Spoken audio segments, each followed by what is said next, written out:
And we're live.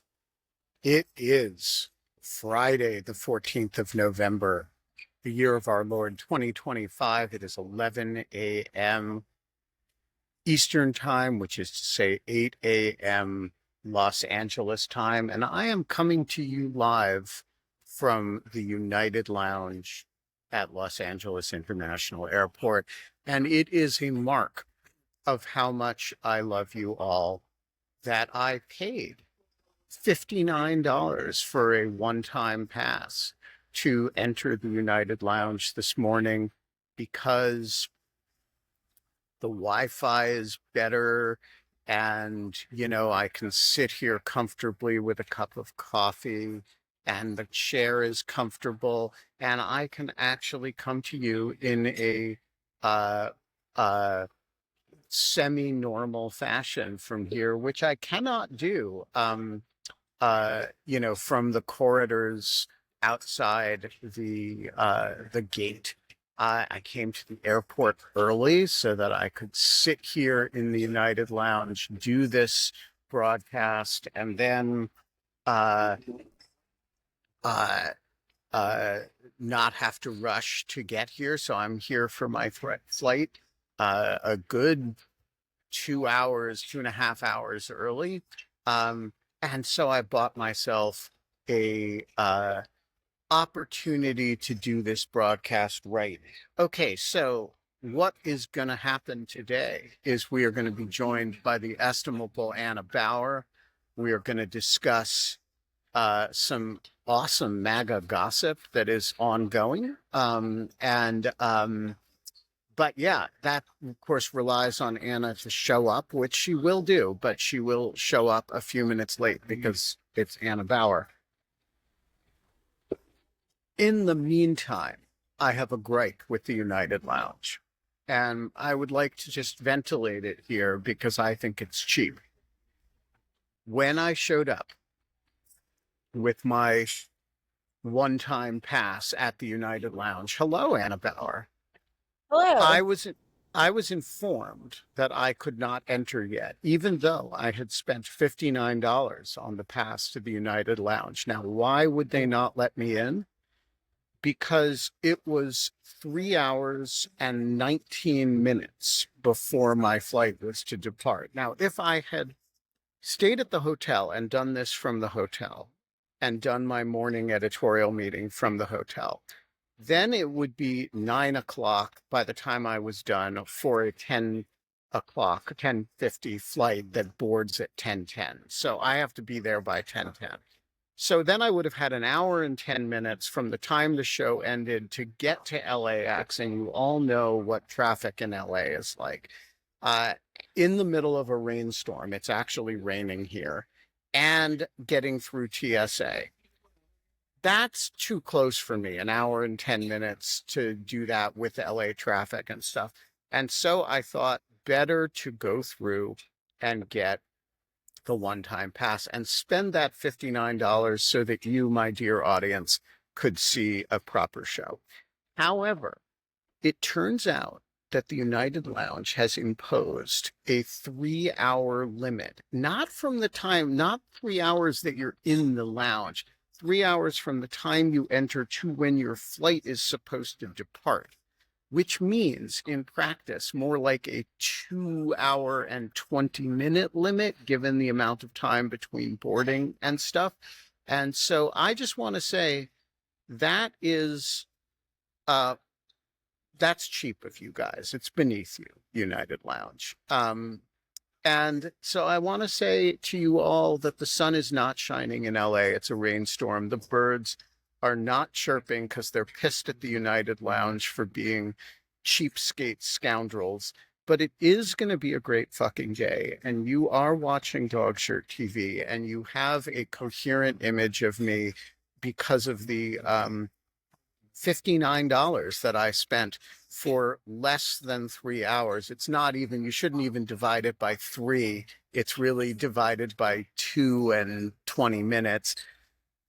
And, you know, it's a goddamn revolution in morning television. And one of the revolutionary features is that John Hawkinson persists in interrupting the monologue. Yes, John Hawkinson. I just want to know if you bought a full fare ticket on an earlier flight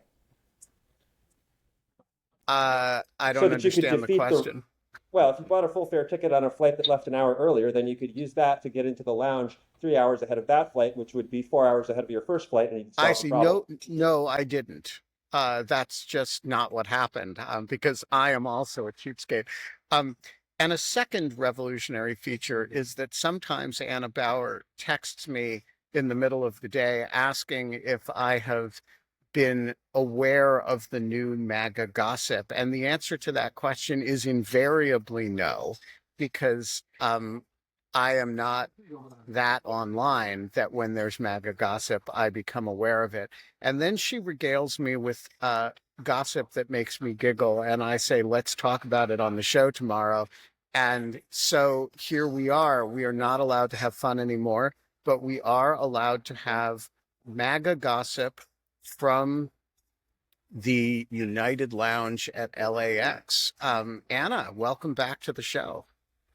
Thanks. I'm happy to be here. I will say, while you were in the airport lounge, I'm very excited because today I live in an old building that was built in like the 1800s.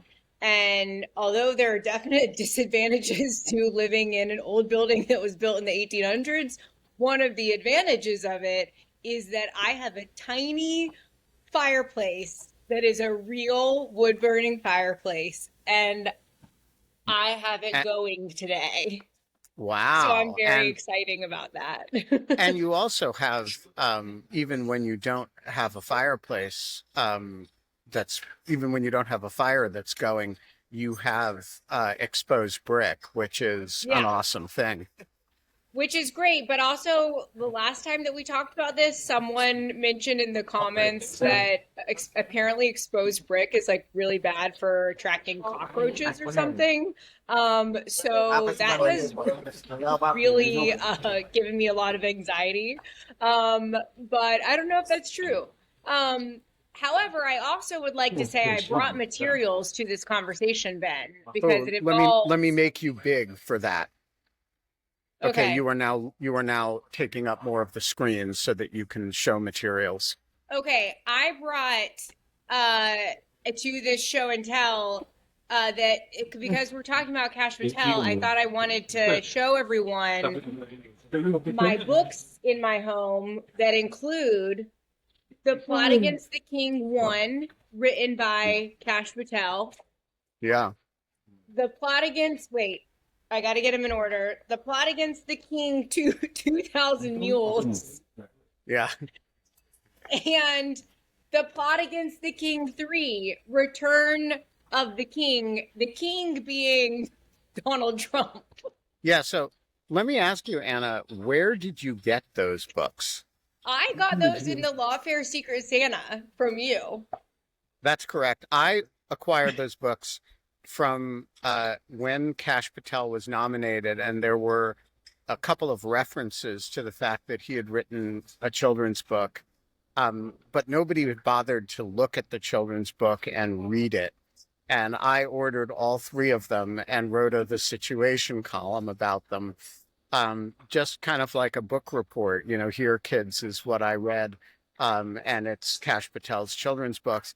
And then I never, after spending, some quality time with them to write the column, I never wanted to see them again. So I, I, Re-gifted. Well, I guess it's I not re-gift. re-gifting because the original gift was something you bought for yourself. So does that count as re-gifting? No, what I did, Anna Bauer, I did for Queen and Country. It was not a gift to myself. It was a mortification of the flesh. Um, I actually had to read those things. One thing that I am like really shocked that hasn't, I'm really disappointed actually that this has not, that nothing in these books has yet to make it into a selective or vindictive prosecution motion. Well, um, but Adam Schiff's time is coming, and I'm looking At least that is what has been reported potentially. And I'm looking through, and there is one thing in here that I expect will make it into an Adam Schiff selective or vindictive prosecution motion if or when he is ever indicted. And I don't know if I don't think I'm getting the right book. I will follow up later on that. But we are here to talk about MAGA gossip. So Ben, where should I start? Do you want to know the Kash Patel's girlfriend infighting, or do you want to know? let's start with Kash Patel's girlfriend, Okay. because first of all, I think many people will be surprised to know that Kash Patel has a girlfriend. So who is she, and what's the story? So Kash Patel does indeed have a girlfriend, and this is a And she's woman. not like a Canadian camp, like somebody who he went to camp with in Canada. She actually exists. No, she actually exists. She is I believe in her 20s. She is 19 years his junior. And she is very and I have to comment. I'm gonna refrain from commenting on people's appearance for the most part, but and because I don't like to comment on people's appearances, but this is actually a part of the MAGA infighting, is that she is a very beautiful woman. Her name is Alexis Wilkins. She is a country music singer and conservative influencer type of person. My understanding from what she said is that she met Kash at a house or a party of where a bunch of conservative influencers were gathering. So they met prior to his time as FBI director, when they were both kind of running in these conservative circles. She lives in Nashville. Again, she is a country music singer, but Kash has called her on his Twitter a country music sensation. I think that's a little bit generous. But she does do kind of, singing the national anthem, concerts, that kind of thing. And she used to work at PragerU, which is the kind of educational, conservative, influencing space that they do a bunch of videos that, they claim are educational, but often has a very conservative point of view. So that's her. All right. And normally we don't care who the FBI director is dating. Right. Why are we talking about Alexis, whatever her name is, today? So, all right. Other than that she's a country music sensation. So there's a few. So there's a few reasons. You know, Alexis Wilkins has actually become a kind of lightning rod within the MAGA movement around, Kash Patel and conduct of the FBI. And she has kind of just been this person who MAGA, it's not the thing that gets MAGA to say Kash Patel should resign is not all the other things. It's not the weaponization of the Justice Department and the FBI. It is not, Kash Patel saying things online that could potentially jeopardize ongoing investigations when he makes these early announcements about things that, then it turns out that actually, oh no, that's not, isn't what's happening. Like in the Charlie Kirk case. It's none of like those things that make MAGA turn on Kash Patel and say he needs to resign. It is, in fact, Alexis Wilkins and this episode that has happened in which she is kind of at war with some of these conservative influencers. And it's kind of turned into, for some of them, a like they're in litigation now with her, and we'll get to that and why. But it's almost as if all of this is kind of more of like a proxy war for these conservative influencers trying to say that Kash should resign and that he shouldn't be the FBI director anymore. And so to that end, Ben, should I just jump into what exactly we're talking about and what's going Yeah. on? So how did Alexis Wilkins become controversial among conservative influencers, and what does that have to do with Kash Patel's service as FBI director? All right. So, like I said, Alexis Wilkins is much younger, almost 2 decades younger than Kash Patel.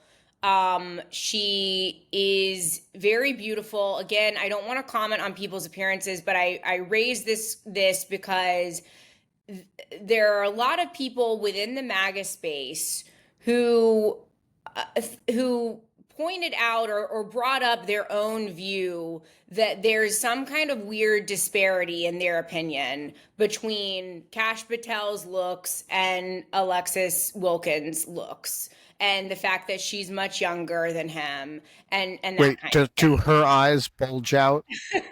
Because I don't want to comment on people's looks either, but Kash Patel has a whole thing going on. I've not seen her eyes look like that, but people thought that they weren't looks matched, I guess is the term. I will say to that end that people look for all kinds of things in a partner, and looks are Yeah, not. man, free Kash Patel. This is so unjust. Speaking for all ugly people here, I think it is just outrageous that I mean, look, I have no grief for Kash Patel. I hope he trips and falls in a gutter somewhere, but not because he's a weird looking guy. And weird looking guys need love too. Yeah, and like also, look, I mean, Cash, yes, they met before he was FBI director, but like Cash had his own kind of thing going in the conservative influencer space. He had proximity to the president. People like, among other things that people look for in a partner, sometimes it's ambition and success and power, and Cash certainly has that. He's the FBI director now. And look, children's books writers, I mean, a lot of them are, they do really well with the girls, even though they're not the best looking guys in the world. I mean, would not you want write to be with the person who wrote The Plot Against the King 2000 Mules. but anyway, so people though pointed out that the looks don't really match with these two. And beyond that, Alexis Wilkins, as I mentioned, used to work for PragerU. And this set off, and I will say, Alexis Wilkins is, as far as I'm aware, neither Israeli nor Jewish, nor is there any credible evidence whatsoever that she has any links to Israeli intelligence services. But wait, the Israeli intelligence service thing came out of the blue here. Yeah. Well, I'm about to tell you why. How did we get from beautiful young country singer who worked for Prager University to Israeli intelligence service? All right. So people in the MAGA conspiracy theory space put together the fact that they don't really match up looks wise, and the fact that PragerU, it has something to do with someone who is the former CEO or someone who is in power at PragerU had some kind of connection to Israeli intelligence services, like former Mossad or something like that. Somehow all of that, those two things, get turned into a conspiracy theory that Alexis Wilkins is what is known as, what has been called, a honeypot. And I'm using that term because it is the No, it's a term. term. It's a term of art in intelligence circles, Yeah, actually. yeah, it's like a beautiful woman who's entrapping a man to get intelligence or develop him as an asset or, you know, whatever. So this turns these like two like very just like, you know, the looks and then the PragerU connection turn into this conspiracy theory that she has some kind of connection to Israeli intelligence, that she is a honeypot that is, you know, really trying to develop Kash as an asset because he's the FBI director. So yeah, and Andrew Steele is mentioning that we've got to talk about Kyle Seraphin. I'm getting to that. So Kyle comes into the picture because he's one of the people who is saying or implying that Alexis Wilkins is a honeypot. Kyle Seraphin is a former FBI agent who has, you know, since left the FBI. Quite a controversial guy. He left under. He's one of the, what do they call them, Ben? The suspendables. Yes, these are FBI agents who refused to do January 6th warrants and were put on administrative leave as a result, and consider this a grave injustice. Yeah, and he's since been really outspoken about he thinks that, you know, all of those, all of the Arctic Frost and the Trump prosecution and all of this were weaponized government, blah, blah, blah. But he also has been kind of an enemy of Kash Patel. Like, he's been a vocal critic of Kash Patel.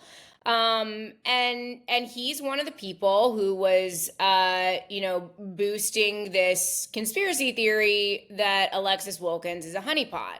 So what does Alexis Wilkins do? She sues Kyle Seraphin. And then subsequently sues two other MAGA influencers who, to varying And sues them for what? For defamation? defamation for $5 million. And So I gotta say, that's cutting it cheap. That's a cut rate defamation suit these days.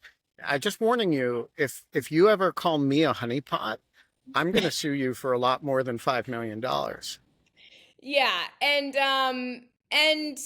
like, you know, this makes the people who, both the people who are being sued, one of them, there's, you know, another one is like the most recent one is this guy named Elijah. Oh gosh, now I'm forgetting his last name. Elijah, whose name will come to me in a moment, who is a conservative influencer. Schaefer, thank you. Who, you know, with his thing, it was like there was some article that was like 10 real honeypots or something like that. And then he quote tweeted it with a picture of Kash and Alexis.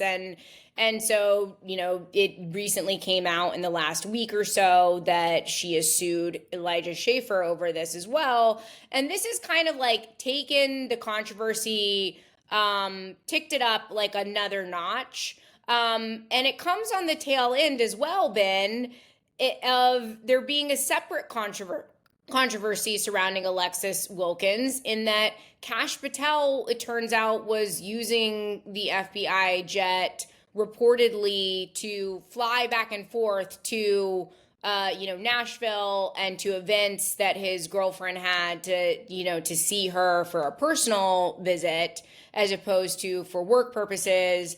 And amid this other controversy around Alexis Wilkins, with people calling her a honeypot and she's suing over it and all this stuff, MAGA seems to actually kind of latch on to this jet traveling controversy. You know, they're not a lot of them are not entirely pleased about it. And then the Elijah Schaefer suit comes, and this is the thing that like makes people really mad. I don't really know like why specifically Elijah Schaefer. Maybe it's because he was being a little bit more subtle about what he was implying. I don't know, but for whatever reason, it really sets things off over the past few days. And there's just like, it's kind of like an almost I am Spartacus kind of effort starts amongst some on the MAGA right, where they start doing all of these tweets in which they are, posting pictures of Alexis Wilkins in like a bee suit. and and they're A like bee, a bee why? suit, like a beekeeper because of a honeypot. Oh, oh, Um, oh, I see. I yeah, see. It's a and honeypot joke. like Yeah. she's in like a beekeeper suit, and like it's and they're like, what does this look like? And like asking kind of like cheeky questions like that, in which they're implying, something about this honeypot theory. And like dozens of these tweets go viral. I mean, it is like, and you even have some MAGA people online who are saying things like, they can't sue us all. And and so then and Andrew, I'm getting to this, yes. So then one reason that people are really critical of Kash and all this is that there is this theory that Kash is actually the one who's maybe kind of behind these lawsuits. And the thing that people point to with this is that there's this attorney, Jesse Banal. Is that how you pronounce his last name? I don't know. Uh, I think we should pronounce it banal, just so that it yeah. looks like it looks like it sounds like it's like it should be spelled. Yeah, so he's involved in some of these suits. He's a guy who has been involved in a ton of Trump litigation in the past, and specifically Trump litigation Trump world litigation that relates to Cash's foundation. So there's like a lot of kind of theories. Again, a lot of this is like MAGA, like just like churning out these theories and conspiracies that I have not seen any credible evidence of, but it's a part of the discourse right now, is this idea that like Kash is really the one controlling these lawsuits. He's coming after his enemies in the conservative space.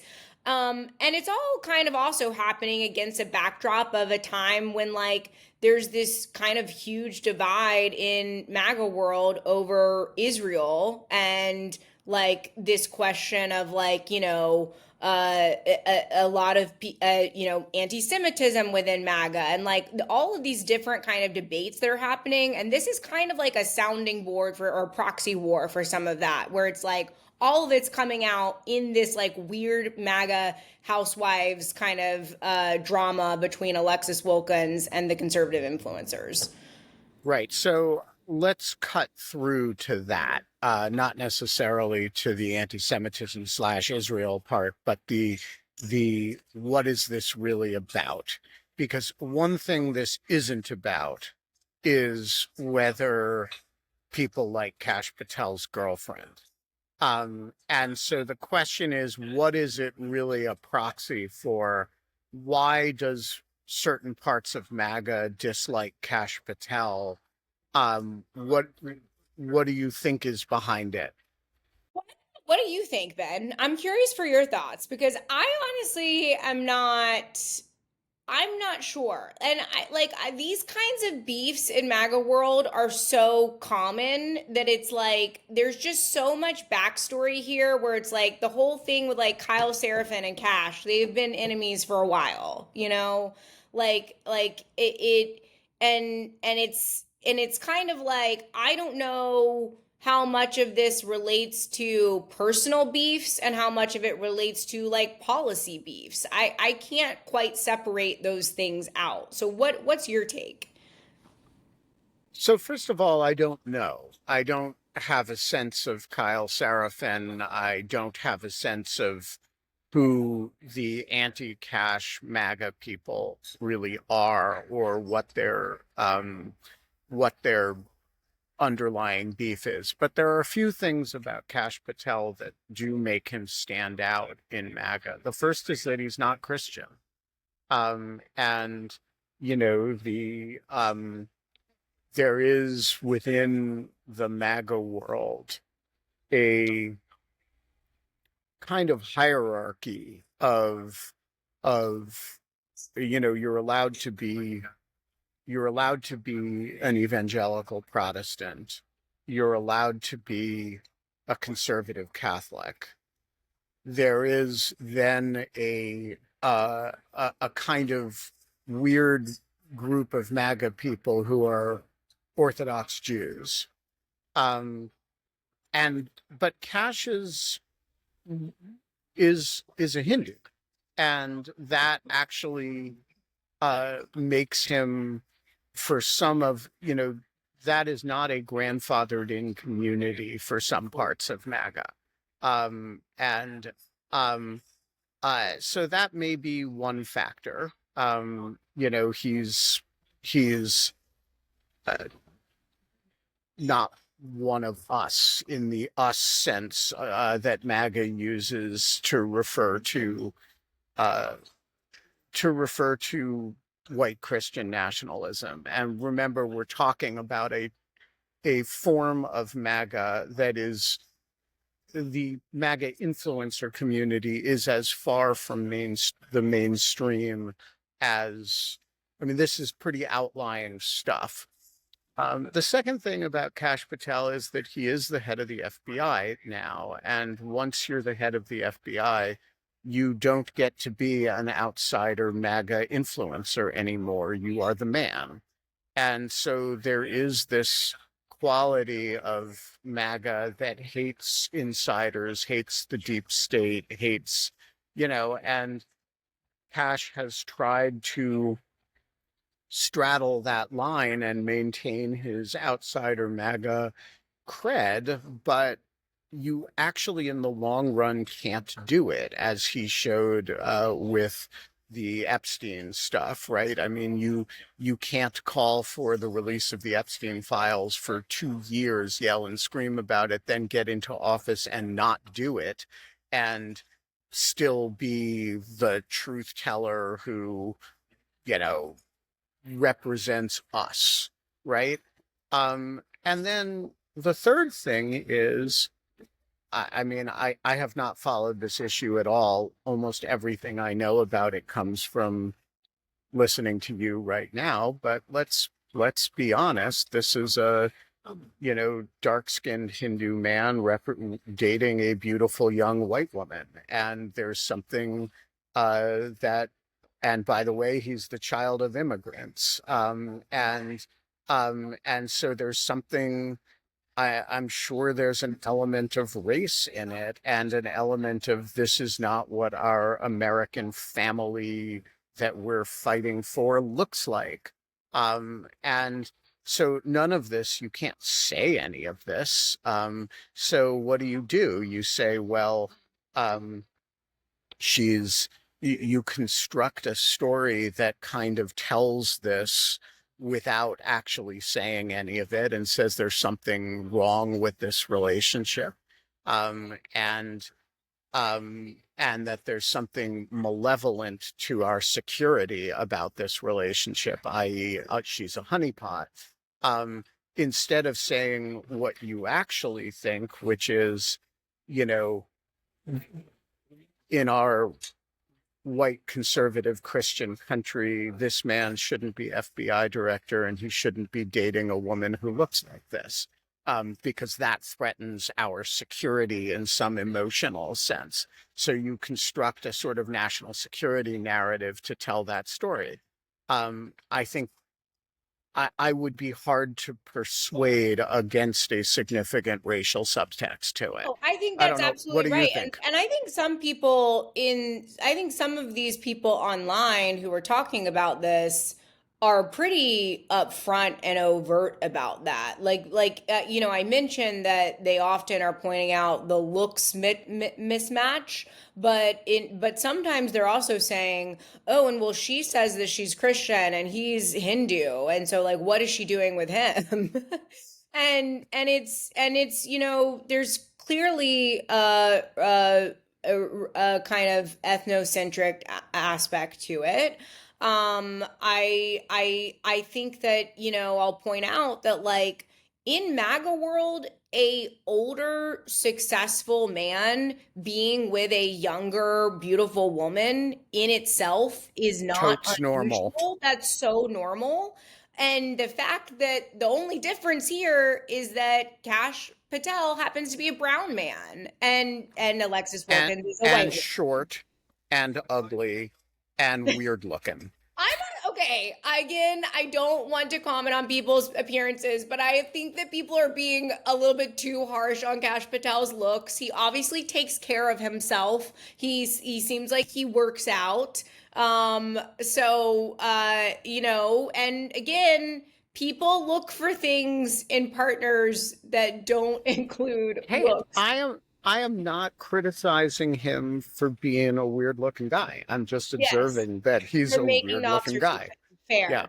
But yeah, so I think that there's certainly that aspect of it, and the other things that you pointed out about like it's hard to stay an outsider when you are on the in. And also the other thing I'll mention that you didn't point out in addition to the Epstein stuff and all of that is that a lot of these people are super frustrated that they have not yet seen the big prosecutions that they've been promised around Russiagate and around Jack Smith and that kind of thing. There's a lot of angst about this within MAGA, about the fact that they haven't seen people arrested in their homes and that kind of thing. Yeah, there's the Comey prosecution, but I think that has just not really satisfied MAGA. They want more. And so there's a lot of people who are blaming Kash Patel for this. Well, I will just say, once again, I find myself in the uncomfortable position of defending Kash Patel, both for, I don't think he's the subject of a honeypot operation. And also, it is one of his few virtues that there hasn't yet been a grand conspiracy case, although that virtue might be ebbing at this point. So should we shift to talk Yeah. about what's going on in Florida? Oh, I actually was going to talk about the other MAGA infighting the connection, it also involves Kyle Seraphin, kind of. All right, so let's Um, continue on the Kyle Seraphin track, and then we will come to Florida at the end. Yeah, okay. So the other MAGA infighting that came about this week involves the case surrounding the pipe bombs that were left at the RNC and DNC on January 6th. That case has never been solved. I think that most of your listenership might be familiar with it, but the only thing that really has come about from that investigation is this video footage. There was a lot of investigative stuff going on that we obviously don't know about within the FBI, but there's never been someone who's been a publicly identified suspect, and no one has been prosecuted, that kind of thing, related to that conduct. And this pipe bomber incident has long been the subject of conspiracy theory fodder within MAGA, because there's this they have this idea that these pipe bombs were planted by someone in law enforcement, someone on the inside. There's, as far as I know, absolutely no credible evidence of that either.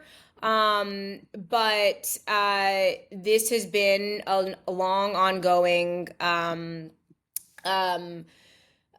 topic in MAGA. And in the past few weeks, there's a guy who works at Glenn Beck's outlet, The Blaze. His name is Steve Baker.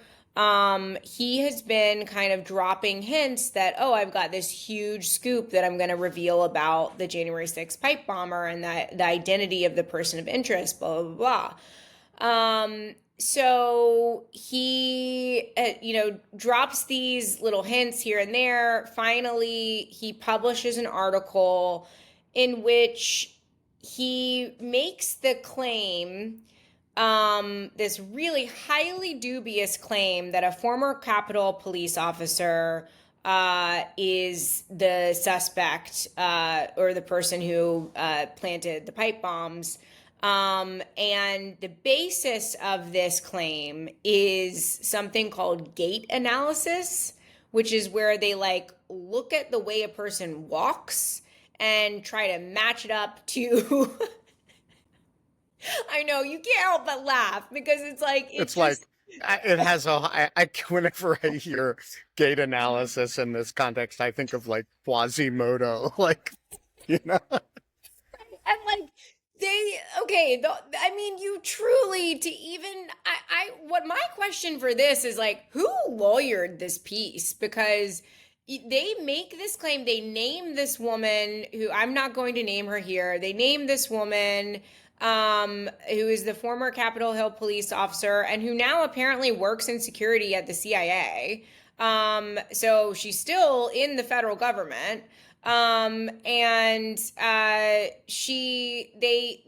make the claim that she had a soccer injury in college when she was a soccer player. And they then compared videos of her walk where they say she kind of has a limp to videos of the walk of the person who planted the pipe bombs. And they claim it's a 98% match based on gait analysis. 98% likelihood of match, 2% likelihood of massive libel judgment. Right. And let me just say, things with a 2% chance of happening happen multiple times a day. Right. And also it's they didn't even say which video they used of her to compare the analysis. They didn't, there's so much wrong with this piece, Ben. And then at the very end, what to me as a journalist, I was kind of had an internal screaming into the void when I got to the end of the story, because they say they reached out to the FBI and DOJ for comment, but there is nothing in the piece that reflects that they actually reached out to this woman to get her comment on the story before they went to press. That doesn't mean they didn't. Maybe they did, but there's nothing in the story that reflects them reaching out or any comment that they got from her. And has she had anything to say about it since publication of the story? I am not aware that she has, but I will say she, it seems like it was confirmed by the CIA that she's a current CIA employee. And I would be very unsurprised if if she is not, if there has not been some kind of private correspondence or something to that effect. But what I will say is who we have heard from, Ben, are some top FBI and Justice Department officials, and in two very different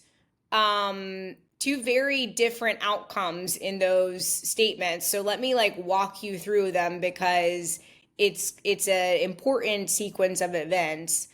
In the midst of this story coming out and all of this speculation mounting among MAGA online about this highly dubious conspiracy theory about this woman being the January 6th pipe bomber, Ed Martin, who is a senior Justice Department official who has 4 titles. He's the pardon attorney. He's the special attorney for mortgage fraud. I think he's got 2 other things that he has a title for. Oh, weaponization working group. What else am I missing? I don't remember. But he in the midst of all this does a tweet thread while this viral thing is going, in which he writes out PIPE question mark in the thread. And it's very cryptic, and everyone's like, oh, like this must mean Ed knows something, like he's hinting something. He then later, not too long after he tweets this out, he deletes some of those tweets, but he leaves up like the I and the P, which is really weird. Just to keep us guessing. Just to keep us guessing. So then later that night, after he deletes these tweets, there is a viral tweet that had gone out that said like, so and so is the pipe bomber, has identified. It said like Ed Martin has identified so and so as the January 6th pipe bomber, or as the person of interest in the pipe bombing. He then quote tweets that on his official DOJ account, and in conspicuously written in the third person statement says, this is false. Neither the Justice Department nor Mr. Martin has made this determination. Again, note that it is in the third person, so it sounds like a staffer wrote it or someone else wrote it, as opposed to Ed Martin writing it, because he typically writes in first person whenever he tweets. So after this tweet goes up, the next day, I believe it was, or several hours later, there's again like all these viral tweets that say like, this woman is the January 6th pipe bomber. Ed Martin on his official DOJ account tweets it with like the eyeballs emoji, As in he's looking at this. as like he's looking at it. Yeah.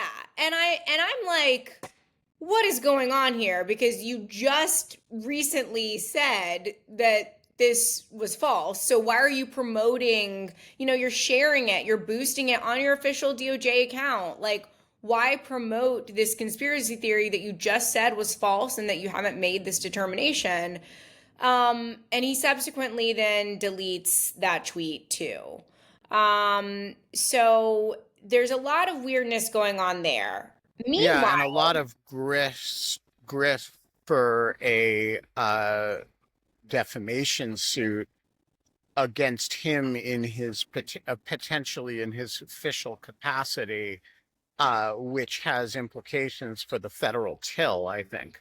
right. And that's why that's one reason I was saying I wouldn't be surprised if there's things going on in the background here, is like, I wouldn't be surprised. I have no idea. I have not dug into this whatsoever, but I would not be surprised if this woman has retained counsel and is potentially looking at her options for defamation against a variety of people. She would be crazy not to, Yeah. unless, of course, she is the January 6th pipe bomber, Right. in which case,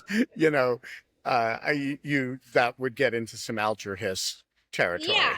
And so then, like, while that is going on too, there's another like element to this, which is that, like, I mentioned Kyle Seraphin.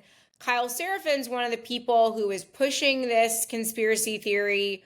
But there's another really prominent conservative, influencer, journalist, whatever you want to call her. Her name is Julie Kelly. She, covered very closely the Jack Smith case, covers a lot of the legal aspects of it all. I think she's written about me a few times. I know that name. I think I sometimes get flamed because she says something about me. I am not aware of whether she's written about you, but one thing I will say about Julie is that she is someone who actually shows up to the hearings. You can't say that about a lot of MAGA, about a lot of these MAGA influencers who are, spouting off about these cases in various ways. Julie was actually someone who would like go to hearings. I saw her at the courthouse. So I will give her that. But I cannot speak to whether she's written about you. Sorry, Ben. But Julie is, Julie's very much like she's one of the key people who's like, we need prosecutions against Jack Smith, like all, like very much on the kind of mainstream MAGA talking points around all this kind of stuff. She's, for a long time herself suggested that there's something more going on with this pipe bombing with law enforcement. But Julie comes out really forcefully against this idea that the Blaze is promoting about this former Capitol police officer. And she is like, this is really dubious. This is all unsubstantiated. She's doing her own reporting, kind of debunking a lot of it. And she's in a battle of her own with Kyle Seraphin, the guy that we've mentioned previously. And he's kind of more on the side of the Blaze. And he's convinced that, yeah, like this person might very well be the pipe bomber. And so there's kind of this huge war amongst these big MAGA personalities around all this. Meanwhile, just yesterday, I believe it was, Dan Bongino writes a statement on Twitter. And in that statement, he seems to he's defending the FBI's handling of the case, saying that it's an ongoing investigation. They're doing all this work, like, me and Kash have done this and that and blah, blah, blah. And then he says, a lot of the media reporting around this is grossly inaccurate and is misleading the public. And it seems to be a pointed reference to the Blaze reporting. And so that was really significant. And now it really does seem like the tide is kind of turning where, MAGA's realizing that, oh, this Blaze article may not be all that it was cracked up to be. But at this point, it's this woman has already been named in a very public way I'm sure that I have no idea, but I can only imagine the abuse and harassing phone calls, like that kind of thing that has come her way as a result of this. And I know from covering the Shay Moss and Ruby Freeman defamation trial just how much they endured. And so I can't imagine in this case what she's gone through. Yeah, you do not, I mean, just on a very serious note, you do not name a suspect as a journalist unless you have it rock freaking solid. And a gate analysis isn't close to... And yeah, other thing I will add to that is Glenn Beck himself on his program a few days after the story was very careful. He was like, I'm not going to name her here. And he was like, and it's a scientific, he's like, it's a forensic analysis. It's a scientific analysis. And this is what it says, but it's not certain. And he's like, and if it is, then this was a really low level person in the that was involved or something to that effect. Yeah. I mean, Glenn Beck is I think the owner of the Blaze. And so the fact that he, in his show, is casting shade on his own publication, I actually think that may make it worse. But it's sort of acknowledging that. But I leave that to her lawyers. She's going to clean up in probably preemptive settlements and become a very rich woman.